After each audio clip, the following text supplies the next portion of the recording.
In this video, we will discuss 5 financial tips from a 36-year-old self-made retiree named Michael Kwan. And this article comes from Business Insider, who did a feature on Kwan. Michael Kwan pulled off the FIRE strategy, which means financially independent, retire early, that so many strive to attain. At the end of the video, I've got a special bonus about the most important secret in his story. Please like the video and subscribe to the channel. And now, to the list. Number 1, avoid lifestyle creep. And anytime you mention the word creep, it's important to clarify that we're not talking about creepy people. Well, that might come up, but that's not the focus of the story. Lifestyle creep is all about avoiding or falling victim to letting your expenses rise as your salary rises, and therefore you're not saving any more money even though you make more money. In Michael Kwan's case, as his income rose after college, he kept a roommate and a frugal lifestyle so he could save money and put it in investments. Kwan allowed 2 to 3% of an income raise to pay for a trip or maybe an upgraded car. From a hoopty to a pre-hoopty, that would work. He also avoided daily or monthly indulgences that he knew he would not appreciate just a day later. An example would be like a really expensive coffee, or maybe that Auntie Anne's pretzel at the mall. The ones where the smell is so good it grabs you by the neck and forces you into line. Here's an example. If you were to cancel Netflix and put that $15 a month into smaller but recommended cryptocurrencies, it's possible that you end up with zero if those cryptocurrencies crash. But think about what would happen if those cryptocurrencies surged, especially if you can buy those coins or tokens at the bottom of a bear market. Now, to be clear, that's not what Michael Kwan did. It's just an example of how you can remove a very small recurring expense, parlay that money into something that has great growth potential. Tell me in the comments below what your biggest daily or monthly indulgence is. And please like the video and subscribe to the channel. I would really appreciate that. The second thing Michael Kwan did, which is something that you easily can do, is to create a special savings fund just for real estate. Now, doing that is tougher now because real estate prices right now are much higher than they were just 2 years ago. But the markets can change. And you also have the option to look into real estate investment trusts. You see the abbreviation REIT. If owning real estate is out of reach, an REIT is something like buying stock, but you're buying into a huge real estate investment firm.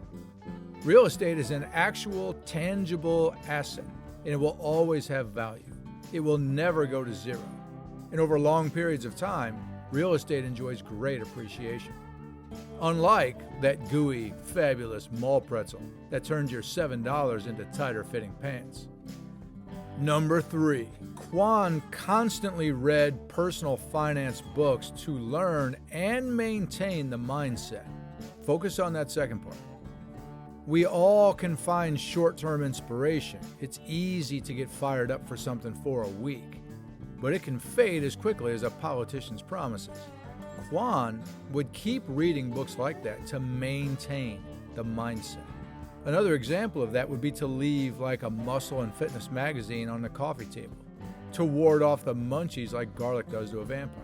Or you leave home improvement magazines and photos around to keep your focus on saving for the renovation. The books served a dual purpose for Kwan, and they can for you too. To teach you and give you the knowledge you need, but to help you maintain the focus.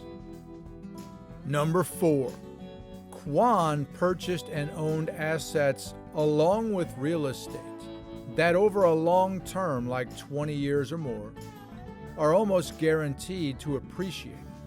Things like building a personal business that you can someday sell like he did with his, or buying gold or art, other tangible goods. There is no better investment aside from marrying the perfect person for you than owning tangible assets that always appreciate over the long term.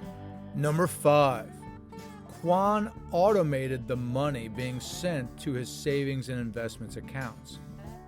It was direct deposited into those accounts, and it removed the temptations that he may have to spend that money in other ways. Doing that also allowed him to do what's called dollar cost averaging into his investments, like index funds. In your case, it could be cryptocurrency, whatever you choose to invest in. Dollar cost averaging means you buy a certain amount of the same thing every day, so you buy it at different prices. And in doing that, you're not clinging on to one certain buy price, which if things were to crash afterward, now you're trying to dig yourself out of a hole just to get back to where you came in at. The beauty of doing this automatically, it'll be easy, and you'll even forget that you're doing yourself a favor by making the investments in the first place.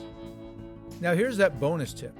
The most important thing Michael Kwan did, and the most important thing you will need to do, isn't that he had a plan, and it's not that he had a really good plan.